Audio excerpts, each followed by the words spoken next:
Esta semana no Sob Escuta recebemos na Rádio Observador Vítor Bento, economista e presidente do Conselho de Administração da Cibes, a empresa que é mais conhecida por ser a criadora e a gestora da rede multibanco e uma empresa cujos acionistas são os maiores bancos a operar em Portugal. Um tema obrigatório quando se faz uma entrevista a Vítor Bento é, claro, o setor bancário, um setor que conhece muito bem, como poucos, e onde acabou por ficar na história pela participação direta que teve naquele que foi o acontecimento mais marcante desta década em Portugal. Estou a falar, obviamente, da resolução do Banco Espírito Santo.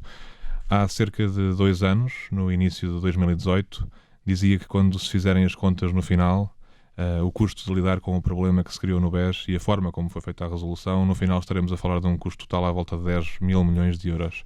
Ainda essa é a estimativa que faz? Em primeiro lugar, deixe-me só fazer uma correção à sua introdução, que é: os acionistas do multibanco são praticamente todos os bancos, independentemente da sua dimensão. Pois eu percebo que a questão do novo banco é sempre inevitável cada vez que se fala comigo. Eu lembro-me de ter dito muita vez, quando era questionado sobre o assunto, que havia um tempo da ação e um tempo da história. Eu tinha saído do tempo da ação e, portanto, não deveria interferir enquanto o tempo da ação decorresse. Começamos a chegar ao fim, daquilo que se pode chamar o tempo da ação, e começamos a entrar no tempo da história, e de facto começa a ser tempo de se fazer a história. De facto, como os números vieram provar, o custo que a intervenção acabará por ter para o Estado, e eu insisto para o Estado, porque o eufemismo de que são os bancos é um eufemismo. Já o disse. Obviamente que os bancos pagam como todos nós pagamos tudo o que é do Estado. O Estado não cria dinheiro, o Estado cobra dos contribuintes todos os encargos que tem que incorrer. E os bancos, neste caso, são os contribuintes especiais. O custo será qualquer coisa à volta disso, entre 8 e 10 mil milhões.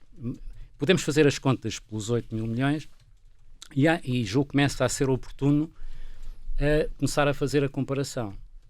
Nomeadamente, portanto, por contrapartida desses 8 mil milhões, o que o Estado preservou foi 25% do direito de regresso, em rigor é menos que 25%.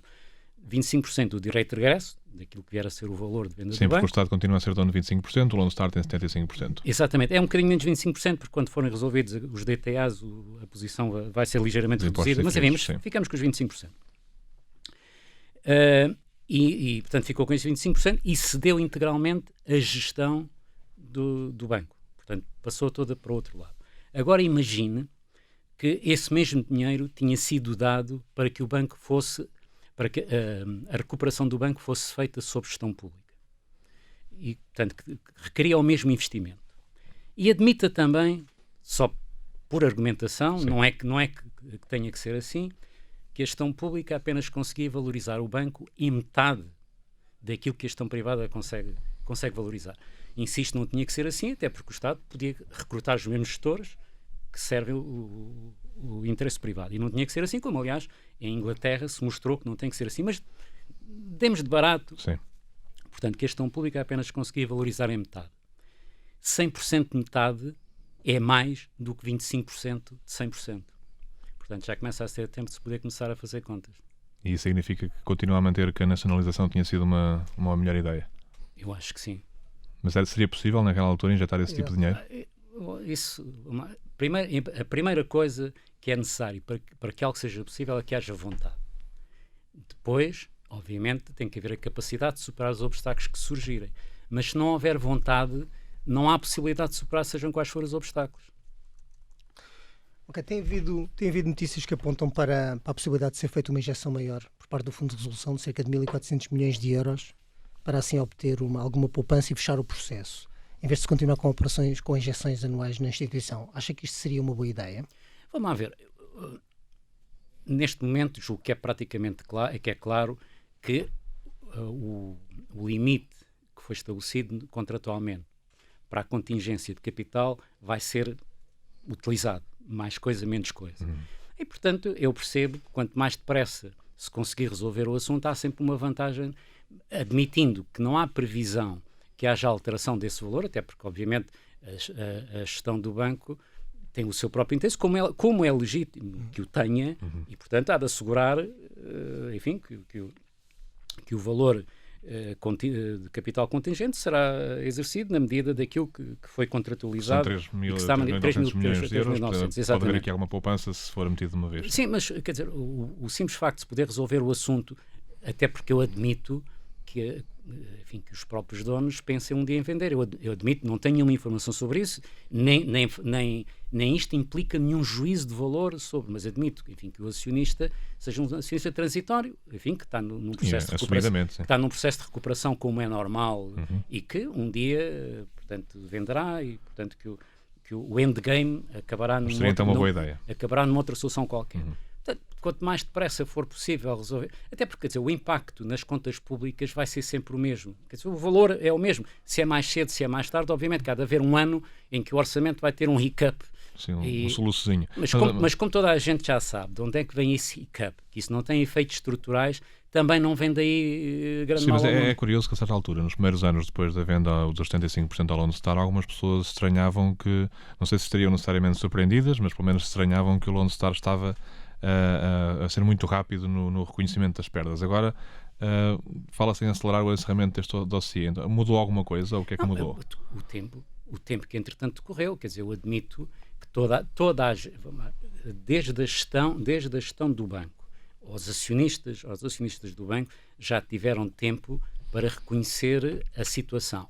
Por outro lado, as próprias circunstâncias entretanto alteraram-se, mas não é previsível que tenham uma alteração dramática daqui para a frente, como houve uma alteração dramática de circunstâncias entre 2014 e atualmente. A alteração de circunstâncias foi muito significativa. Neste momento não há nada que faça prever que haja alteração de circunstâncias com uma dimensão desta natureza. Portanto, enfim, se o problema puder ser resolvido e toda a gente ficar descansada relativamente àquilo que são os seus desígnios, eu não vejo nenhum inconveniente nessa. Muito bem. Falou da situação que existe e de como ela já poderá estar mais reconhecida. Há cerca de um ano foi ouvido no Parlamento José Rodrigues de Jesus, lidera a chamada Comissão de Acompanhamento de Venda dos Ativos do Novo Banco. Foi um momento memorável neste processo, sobretudo para quem lá esteve, que é o meu caso, em que José Rodrigues de Jesus disse, por exemplo, e passo a citar, eu sabia que isto era mau, não tinha ideia que ia ser tão mau ou que fosse tão mau. Por ter sido presidente do banco naqueles meses decisivos, o Vítor Bento compreendeu melhor do que ninguém esta declaração? Não, quer dizer, não sei, vamos lá ver, eu também não vou comentar aquilo que são declarações individuais, quer dizer, a não ser que me tivessem tocado diretamente, não tenho nenhuma razão para comentar declarações individuais. Eu admito que as pessoas reagem também, às vezes, emocionalmente, em função, enfim, do estado de espírito e o serem confrontados num inquérito parlamentar, sobretudo quem não estiver habituado, admite, enfim, que isso cria um nervosismo particular e, portanto, eu não dou demasiada importância a isso e, portanto, tomo isso como Mas percebeu o que é que ele quis dizer? É isso que eu ia perguntar. Quer dizer, julgo que toda a gente percebe que a história do banco foi contada em diversas dimensões ao longo do tempo, não é? Aliás, quando o banco foi intervencionado, havia a expectativa, pelo menos de quem o intervencionou, de que conseguia recuperar quase integralmente o valor do banco.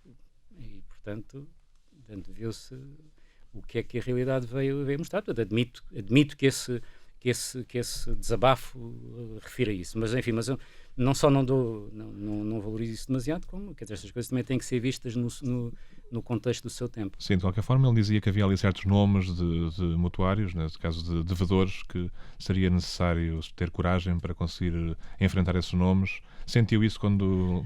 Não, vamos lá ver. Primeiro, eu não tive nenhum problema dessa natureza, nem tive tempo para ter um problema dessa natureza. Convém recordar, eu tive 15 dias, não chegou a 3 semanas antes do banco ser intervencionado, e tive um mês e pouco depois do banco ser intervencionado, onde ainda se andava, digamos, a tentar definir, porque sendo uma situação completamente nova, da qual não havia precedentes, a própria definição do que estava em jogo e o próprio contexto daquilo que estava a ser feito ia mudando com o tempo. Portanto, não deu para ter sequer problemas dessa natureza e, portanto, eu não tive que resolver alguns problemas complicados, nomeadamente a questão da PT.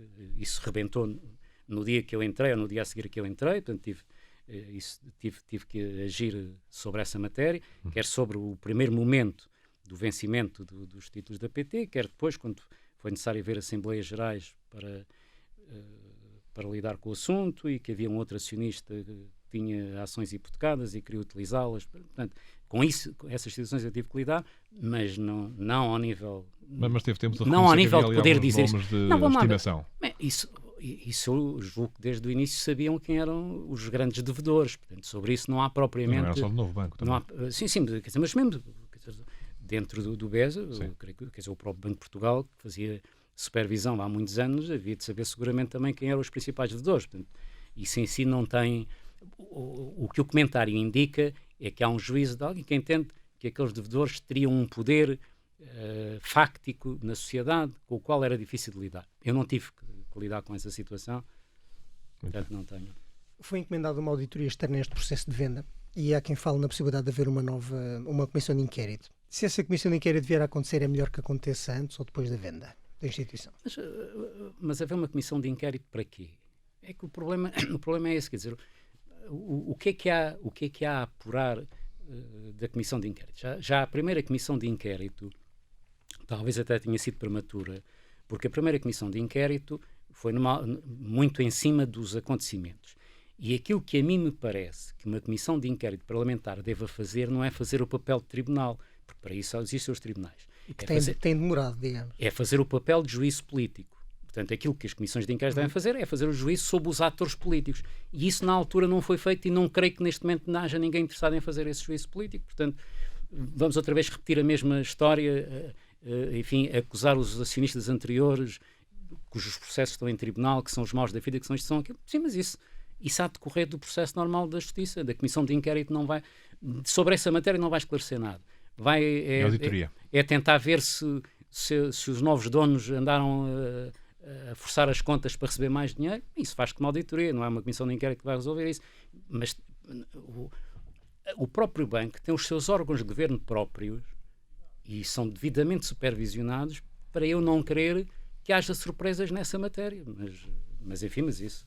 Eu não tenho mais informação do que isso. Não vejo grande utilidade em mais outra comissão de inquérito. Mas há pouco estava a falar do curso da justiça e do tempo da justiça. O primeiro-ministro António Costa questionou no outro dia como é que era possível que ainda não tenha sido ninguém julgado no caso BES, quando o Sr. Bernardo Madoff foi condenado em pouco julgado tempo. E condenado. Julgado e condenado em 4 meses, talvez. Partilha esta preocupação? Vamos lá ver. Todos nós sabemos que o curso da justiça em Portugal é muito lento. Todos nós sabemos isso e, portanto, isso é também não ajuda a banca, isso é uma evidência permanente. Talvez seja por isso que os deputados repetem comissões de inquérito. Não, eu acho que nem sequer é por isso, quer dizer, porque como não tem consequência, basicamente a comissão de inquérito dá resultados políticos. Ou pode indiciar responsabilidades criminais, mas que tem que passar para o sistema de justiça. Mas não faz julgamentos judiciais, quando muito faz julgamentos políticos. Mas ainda relativamente ao caso Madoff, convém ter também uma outra coisa presente. O caso Madoff foi investigado muito antes de ser revelado. Portanto, quando foi revelado, já havia uma grande investigação. Portanto, não foram só 4 meses, foi muito mais tempo do que isso. Mas eu sobre a justiça não tenho nada a acrescentar face àquilo que toda a gente diz, que a justiça em Portugal é muito demorada. Portanto, é mais demorada para uns do que para outros? Neste caso? Vamos lá ver. É provável que seja, mas isso por razões compreensíveis. Quer dizer, quem tiver capacidade financeira para utilizar todo o espaço que o sistema dá, portanto, de recursos e de procedimentos e tudo mais, é óbvio que há de ter uma vantagem sobre quem não tem essa capacidade, mas isso vá de soar, isso é cá como é em todo o lado do mundo, não é?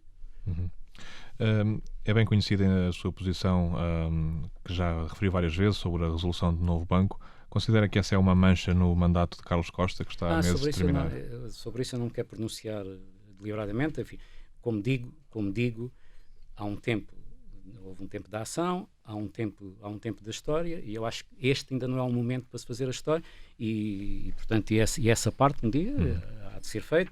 Obviamente também temos que ter em conta, obviamente que eu tenho uma opinião sobre essa matéria, e tenho uma opinião muito fundamentada, mas acho que não acrescenta nada, neste momento, vir partilhá-la. Mas devo, enfim, acrescentar que nós também temos que ter a humildade de saber apreciar os factos nas circunstâncias dos factos. E com a informação que existia. Portanto, e não com a informação a posteriori. Mas acho que não quero ir mais longe do que isso. Sim, mas também não é uma questão relativa ao facto de ter sido feita uma resolução com regras europeias, quando o encargo depois ficou sobre um sistema financeiro nacional. Ou seja, para cumprir uma regra europeia, que eram as regras da resolução, tivemos, no fundo, que centralizar todo o encargo posterior em 4 ou 5 bancos, ou um bocadinho mais do que isso. Mas foi esse desfazamento que criou aqui o problema? Só para encerrarmos o tema, porque senão não vamos fazer a entrevista só com base no tema, até porque eu já se discutir mais o tema do que normalmente é a minha disponibilidade sobre isso. Deixe-me só partilhar, com isto encerramos, partilhar comigo a envolvente que levou à escolha daquilo que foi feito sobre o BES, e portanto o que veio a seguir, foi informado por um fantasma e uma ilusão. O fantasma foi o BPN. Portanto, havia um medo terrível do fantasma do BPN e de se repetir um novo BPN se o Estado ficasse com o banco e que aquilo fosse uma never-ending story. Uhum. A ilusão é de que o banco seria vendido em 15 dias pelo valor de balanço ou por 80% ou 90% do valor de balanço. Portanto, estes foram os dois pontos que informaram a opção que foi tomada. Mas só para fechar, quem é que pode comprar aquela operação depois quando o Lone Star quiser vender, se quiser vender? Tem-se escrito muito sobre o BCP, parece-lhe que é um cenário minimamente viável? Edgar, isso é daquelas coisas, nós podemos por aqui especular o que nós quisermos sobre isso, quer dizer, nenhum de nós tem informação suficiente, e se alguém tiver, você terá seguramente mais do que eu. Agora, podemos especular, quer dizer, eu acredito que o BCP tenha interesse, se tem capacidade ou não, não sei. Admito que outros bancos tenham interesse, têm capacidade ou não, não sei. Estrangeiros. Mas admito que, apesar de tudo, o leque de interessados seja circunscrito, até geograficamente. Muito bem. Eu disse que a banca portuguesa está mais sólida, está mais capitalizada, também há alguns sinais de maior rentabilidade no contexto europeu, que sabemos que não é fácil. Mas começando pelos balanços, a sua percepção é que existe neste momento um retrato mais fiel daquilo que são os seus ativos, quanto valem e quão rentáveis são? Não, isso admito que sim. Nós temos que ter presentes que a banca, pela natureza, o seu ativo é sempre contingente, porque depende dos critérios de valorização, e os critérios de valorização muitas vezes são circunstanciais, portanto dependem das circunstâncias, e portanto uma coisa que hoje vale 100, amanhã pode valer 80. Quero crer, enfim, por tudo o que se passou, quer pelas experiências que ocorreram, quer pela assertividade das supervisões, e aqui repito o plural das supervisões, quer tudo mais, que isso seja, e obviamente também para maior responsabilidade dos auditores, que isso seja relativamente mais aderente à realidade, tendo em conta a contingência que referi. Portanto, acredito que isso seja verdade. Agora, é óbvio que o sistema bancário, não apenas o português, mas o sistema bancário em geral, hoje vive um desafio muito complicado, que é um desafio ao seu próprio modelo de negócio. E isso obriga, enfim, cria desafios e cria exigências muito grandes e muito diferentes e que, obviamente, não são fáceis de lidar. Sobretudo as taxas de juros baixas, não é? Mas também para os bancos. É tudo, é taxa de juros baixas e é que toda a natureza envolvente do negócio, desde a digitalização, à forma de contacto dos clientes com os bancos, os produtos alternativos a que os bancos têm acesso, a regulação, de dois níveis de exigência entre os bancos e os seus concorrentes diretos. Quer dizer, no fundo, os bancos estão a concorrer num terreno em que eles são obrigados a correr com uma mão presa atrás das costas e os outros podem correr livremente. Portanto, tudo isto cria óbvias dificuldades que não são fáceis de enfrentar. Deixa-me só pôr uma última pergunta antes de ir para noticiário.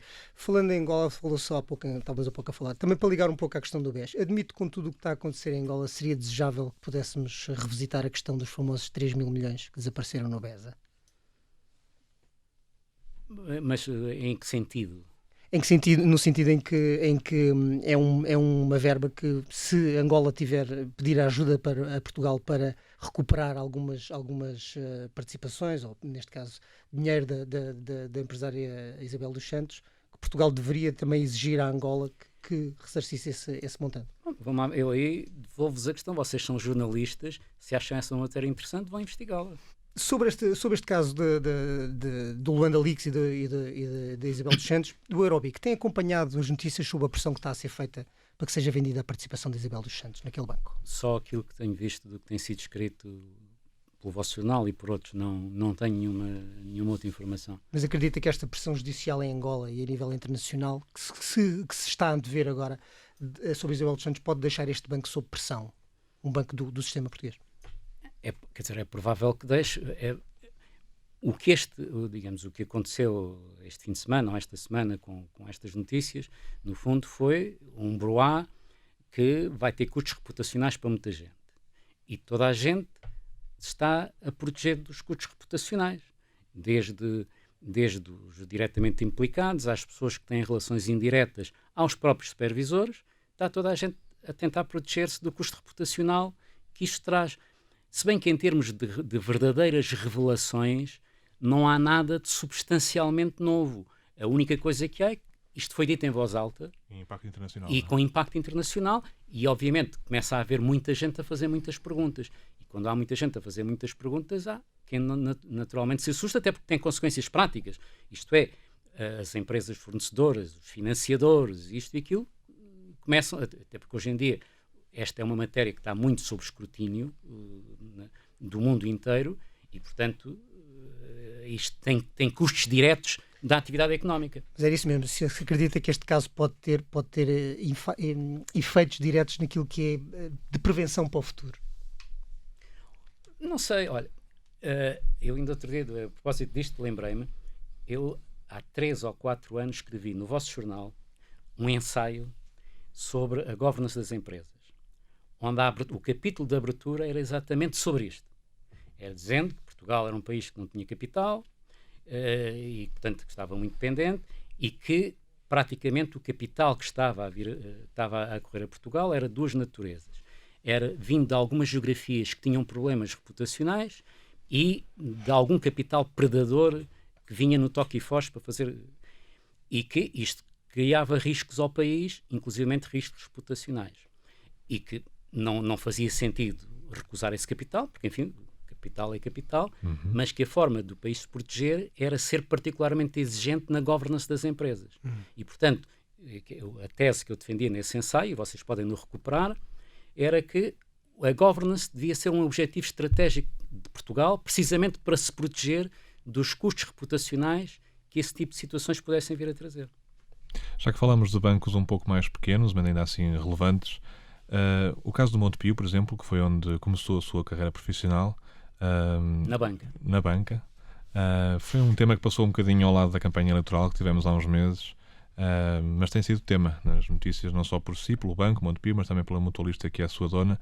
A pergunta é só se acha que há algum final feliz para esta história. Eu espero que haja, até para bem de todos nós, espero que haja final feliz. Qual é o final feliz? Não sei. Mas você fez bem fazer uma distinção, que é ao banco e à mutualista. São duas entidades, embora no BES havia o banco e o grupo. Sim, mas o banco envolveu-se no grupo e aqui, tanto quanto parece, é o grupo que se envolveu no banco. E, portanto, eventualmente, o dono do banco estará com maiores problemas do que o banco. Pelo menos eu estou-me a fiar naquilo que eu tenho visto, daquilo que é informação pública. Eu não tenho uma informação privilegiada sobre o assunto, mas aquilo que tem sido informação pública, aquilo que me é dado de perceber é que o problema maior está na associação e não propriamente no banco. O banco provavelmente terá problemas, não faço ideia, não sou supervisor, mas admito que possa ter, mas que estão na mutualista. E, portanto, espero que as autoridades... Isto é um tema que já dura há suficiente tempo para que seja legítimo que a sociedade espere que os decisores sobre a matéria já tenham pensado em soluções, porque já tiveram mais do que tempo para pensar em soluções e para as pôr em prática. Portanto, se acontecer alguma coisa, ninguém vai poder dizer que foi uma bomba caída de repente. Isso dizer, vai sempre dizer. Isso aí nós já sabemos, quer dizer, porque isso em Portugal a culpa tende a morrer solteira. Esta é uma bomba muito anunciada. Pois, mas isso vai sempre... mas não estava bem, a espoleta não estava bem... Exato, há de haver sempre uma justificação. Ok, deixa-me passar para um outro tema que daqui a umas semaninhas também vai outra vez dominar, que é o Orçamento de Estado e a sua votação final global. Temos assistido a um debate sobre despesas escondidas no Orçamento de Estado, cativações, o alcance das cativações, as dotações provisionais centralizadas no Ministério das Finanças. O Orçamento é um exercício fidedigno, como diz o Governo, ou é opaco, como diz a oposição? No seu entender. Eu acho que é sempre um pouco das duas coisas. Aliás, nós em Portugal, um dos problemas que nós temos, eu não sei como é que é noutros países, mas admito que haja piores e melhores. Há uma diferença abissal de informação entre quem está no governo e quem está na oposição. Isso há uma diferença abissal. de informação. E, portanto, quem está por dentro do governo vê as coisas de uma maneira, enfim, como muito, e pode sempre ir buscar um item de informação. Quando a oposição acusa uma coisa qualquer, pode ir sempre buscar um item de informação para disfarçar outra situação. Portanto, esse enviesamento existe sempre. Agora, quer dizer, eu percebo, na forma como nós gerimos orçamentos, e os nossos orçamentos são sempre numa base anual. Os orçamentos são numa base anual formalmente, mas são numa base anual, isto é, nós só pensamos no orçamento de ano a ano. Portanto, não há preparação, enfim, para ter uma linha orçamental nos próximos 5 anos, ou seja o que for. E, portanto, ano a ano, aquilo é tentar segurar as pontas da melhor maneira possível. E, desse ponto de vista, a política de cativações, enfim, por muito inconveniente que seja, tem sido eficaz em garantir o cumprimento das metas orçamentais. Tem tido outros custos, claro que tem tido outros custos. Um deles, nós temos a degradação dos serviços públicos, que não resulta apenas do orçamento, resulta mais de outros erros que foram cometidos noutras ocasiões, mas, portanto, dentro destas circunstâncias, a centralização do Ministro das Finanças é a única coisa que assegura que o orçamento é cumprido. Porque, de outra forma, não será cumprido seguramente. Mas quais erros? No que disse que foram tomados outros erros? Noutras ocasiões. Já foi falado, quer dizer, o governo anterior cometeu 2 erros graves, até para o próprio seu interesse político, porque eu duvido que eles tenham tido ganhos políticos com isso. Foi o IVA da restauração e foram as 35 horas. E, portanto, grande parte do problema do agravamento das condições dos serviços públicos decorreram das 35 horas. Portanto, porque as 35 horas implica mais dinheiro, ou há mais dinheiro, e mais menos dinheiro, serviço, mais trabalhadores, mais serviço, ou há perda de serviço. E, portanto, há 2 formas da sociedade pagar a ineficiência do Estado. Uma é com mais impostos, a outra é com pior qualidade de serviço, com mais tempo de espera. Portanto, as mesmas contratações de médicos, o processo que, em vez de ir para o Ministério da Saúde, vai para o Ministério das Finanças, e depois morre lá, é sempre a mesma coisa. Portanto, das duas, ou os trabalhadores da função pública não trabalhavam, ou se você reduz de 40 horas para 35 horas, vai ter que haver falta de trabalho. E, portanto, as duas... Será um bom sinal que falte serviço, não é? Exatamente. E, portanto, se falta serviço, tem que contratar mais gente. Para contratar mais gente é mais dinheiro permanente, é mais despesa permanente. Mas depois, como há restrição orçamental, tenta-se conter as coisas, e obviamente que o pagamento é feito de 2 maneiras. Por um lado, há mais impostos, e por outro lado, há degradação de serviços. Mas quando se fala do pagamento em juros e aquilo que tem sido possível poupar relativamente à política do BCE, sendo que Mário Centeno diz que não é BCE, é o próprio mérito do governo, mas está-se a perder uma oportunidade para abater mais a dívida mais rapidamente, tendo em conta aquilo que está a ser possível poupar em juros de dívida? Tanto daquilo que eu me lembro, e eu já nisto já há um tempo suficiente, as poupanças de juros que ocorreram foram quase sempre utilizadas para aumentar a despesa. Eu lembro-me, por exemplo, entre 95... Despesa corrente e constante. Entre 95 e 2000, que foi o período, enfim, de preparação para o euro, a fatura de juros desceu abissalmente. Eu agora não tenho o número de cor, mas foi uma abissal. Foi tudo para a despesa. Despesa que depois ficou. Aliás, eu costumo dizer, enfim, que nós entramos para o euro graças ao que foi feito em 95 e apesar do que foi feito a seguir. Deixa-me só passar aqui por uma frase de Mário Centeno, que sei que vai apreciar. O excedente orçamental que restamos para 2020 é essencialmente um investimento. Concorda com esta visão? Isso são daquelas expressões retóricas, obviamente isso pode ser visto sob esse ângulo. Portanto, o excedente é um investimento, pode ser, pelo menos a leitura que eu faria, sem conhecer o contexto, porque permite diminuir a vulnerabilidade do país, permite eventualmente reduzir a dívida pública, e portanto tudo isso é um investimento no futuro, é um investimento na segurança, se quiser. Não é investimento em sentido estrito do termo, enfim, que vai haver mais hospitais ou mais comboios, é no sentido que se está a investir na credibilidade e na segurança. Portanto, é essa a interpretação que eu daria. Portanto, isso é uma figura retórica. Mário Centeno diz que o fará com a redução do esforço fiscal e do pagamento de juros. Se reduzir a dívida, reduz o pagamento de juros, certo. Não é? E, aliás, a fatura de juros hoje, por circunstâncias exógenas, é a fatura mais baixa que temos para o volume de dívida que temos. Há uns bons anos atrás, se alguém pudesse ter estas taxas de juro, provavelmente hoje tínhamos uma dívida muito maior. Alguém dizia há poucos dias, foi o antigo ministro Correia de Campos, que tinha que se ponderar o possível benefício de ter este investimento, ter este excedente, e perder-se oportunidades, ou seja, não investir para ter o excedente e assim perder possíveis oportunidades. Isso é um raciocínio em que se revê? Não, de forma nenhuma, porque eu não percebo porque é que em Portugal continua a viver-se a ilusão que o crescimento depende da despesa do Estado. É porque se fosse assim nós éramos os países que mais crescíamos. Nós devíamos ter sido, com o nível de vida que temos, tínhamos a obrigação de ser o país com o histórico de maior crescimento. Portanto, isso não aconteceu. Podia-se isso não investir existe. de uma forma, por exemplo, reduzir o IRC para as empresas, podia ser uma forma de entrar aqui no raciocínio do Correio de Campos. Não sei se foi isso que ele quis dizer, mas... Está bem, mas você tem... Eu também não quero que tenha sido isso. Nós temos sempre pensado também em termos de futuro, porque nós hoje vivemos em águas tranquilas e espero que durem muito tempo. Mas há um dia onde o mar se vai encarpelar. E no dia em que o mar se for encarpelar, nós continuamos com quase as mesmas vulnerabilidades que tínhamos. Aquela que nós resolvemos, e essa de facto foi muito importante, foi nas contas externas. Nós de facto hoje estamos numa situação confortável nas contas externas, que eu confesso que não suspeitaria que conseguíamos chegar a este nível há muitos anos atrás, e isso de facto é um impacto muito, muito importante. Isso é um mecanismo de defesa até da nossa autonomia estratégica muito importante. Está a falar de quando eventualmente os juros subirem um dia, não é? Sim, não, um dia... a não ser, enfim, por razões de risco, não é provável que as taxas de juros, pelo menos as taxas de juros sem risco, que venham a subir nos tempos mais próximos, por razões exógenas à nossa economia, que têm mais a ver... Sim, a demografia, a tecnologia... Demografia, níveis de poupança mundiais, enfim, fatores dessa natureza.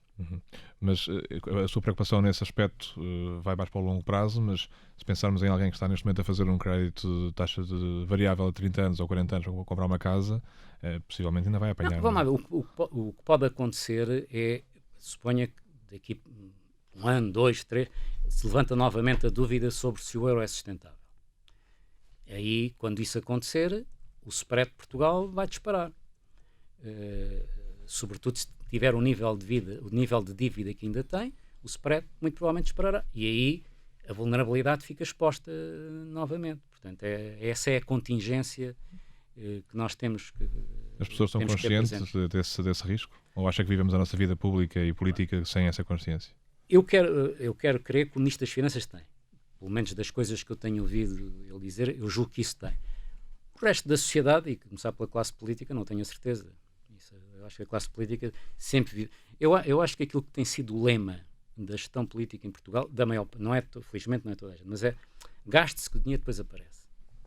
E as pessoas? Desculpa. Sim, eu ia perguntar porque o dinheiro aparece, e aparece por uma razão que eu ia perguntar a seguir, que é um dos cavalos de batalha deste orçamento, que é a carga fiscal. Neste debate da carga fiscal, porque o dinheiro do Estado aparece essencialmente por essa via, são os contribuintes que o põem no erário público. Neste debate da carga fiscal, quem é que tem razão? Há mais receita apenas pelo efeito do aumento do emprego, como diz Mário Centeno? Não, por partes. Nestas coisas não há nada como definir conceitos. Portanto, primeiro deve-se definir o conceito. O que é que devemos por carga... Não, mas... Exato, não, mas esse é um debate interessante travado no Parlamento. Está bem, mas o que é que devemos por carga fiscal? Portanto, eu entendo por carga fiscal que é toda a receita do Estado, seja impostos diretos, seja contribuições para a Segurança Social, porque em última instância tudo se funde no mesmo. Claramente que isso aumenta. E aí não adianta o argumento que aumentou o emprego. Exato. Porque se nós dividirmos a receita pelo PIB... Esse é o peso. Portanto, exatamente. É o peso. Portanto, aumenta a carga fiscal. Depois, se quiserem fazer nuances de que não, mas só são impostos, é só isto, o resto é outra conta. Podemos fazer essas nuances. O que é certo é que o orçamento é a consolidação das duas contas. No orçamento, e, portanto, se você tiver mais receita na segurança social, vai poupá-la vai gastá-la no outro lado. Isto é, se a segurança social tiver um excedente, o Estado vai ter um déficit, seguramente. Porque o que é medido é o saldo consolidado. Exato. Portanto, eu somo as duas. Mas, enfim, não vou entrar em discussões semânticas. Mas nesse ponto, acredita que nós estejamos próximo de um ponto limite? Estamos de novo em valores recorde. Olha, isto há duas coisas que eu aprendi ao longo da vida. É que há coisas... os limites são sempre mais acima ou mais abaixo, consoante do que aquilo que nós pensamos. Quer dizer, quando nós pensamos que o buraco está no fundo, o fundo é sempre mais abaixo. Aliás, como dizem os brasileiros, o fundo é sempre mais abaixo. E também, nestes casos, o limite é sempre mais acima. Portanto, isso não é... Eu só estava a comparar com países comparáveis connosco. Eu sei. Eu em tempos fiz uma conta... Comparáveis em níveis de desenvolvimento. Sim, eu em tempos fiz uma conta medindo precisamente a carga fiscal dos países da OCDE com o PIB per capita. E nós estávamos ligeiramente acima daquilo que seria o nosso ponto. Muito bem, deixe-me só passar-lhe aqui a subida do salário mínimo proposto pelo Governo, até 750 euros até ao final da legislatura. Isto parece-lhe adequado? Isto está visto que isto tem tido pouco impacto sobre o salário médio, segundo os cálculos da OCDE? Eu não tenho contas que me permitam fazer isso. E aqui há tempos fiz uma declaração, enfim, que chocou muita gente ter dito que, enfim, que em situação de pleno emprego talvez não fosse mau o aumento do salário mínimo, que era uma forma de forçar a reestruturação de alguns segmentos de empresas, porque um dos problemas que nós temos com a nossa produtividade é que o nosso tecido empresarial é demasiado microempresas. Nós temos cerca de 45% do emprego são microempresas. E essas microempresas, a sua produtividade é pouco mais de 1/3 da média do resto. E, portanto, claramente, nós temos aqui um problema.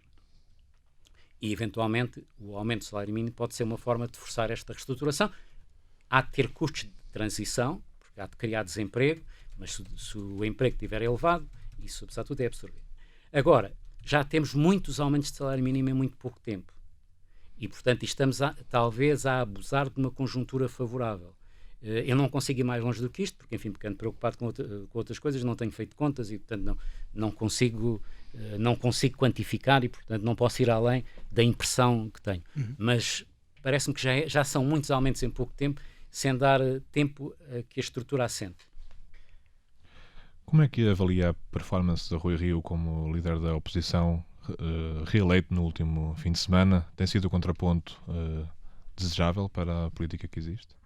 Eu não tenho que fazer juízos sobre líderes partidários. Mas tem uma opinião como cidadão.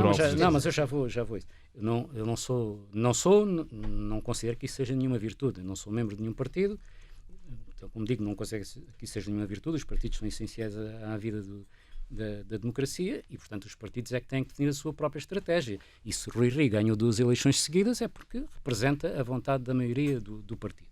Tanto quanto eu consigo interpretar, Rui Rio, de certa forma, explicitou aquilo que é o seu pensamento estratégico da relação governo-oposição. Ele disse isto a algures, não foi agora, foi há mais tempo, que a oposição não ganha eleições, o governo é que perde eleições. E quando chegar à altura do governo perder eleições, a alternativa tem que estar preparada e credibilizada para tomar. Esta é a linha estratégica dele. Se vai funcionar ou não sei. O tempo o dirá e se esse tempo chegar, o dirá. Agora, há várias coisas que nós temos que perceber. Primeiro é que a estrutura social do país hoje é muito diferente daquela que permitiu as maiorias absolutas da AD nos anos 80 e depois de Cavaco Silva. Portanto, a estrutura social é muito diferente. E, portanto, a realidade subjacente é diferente.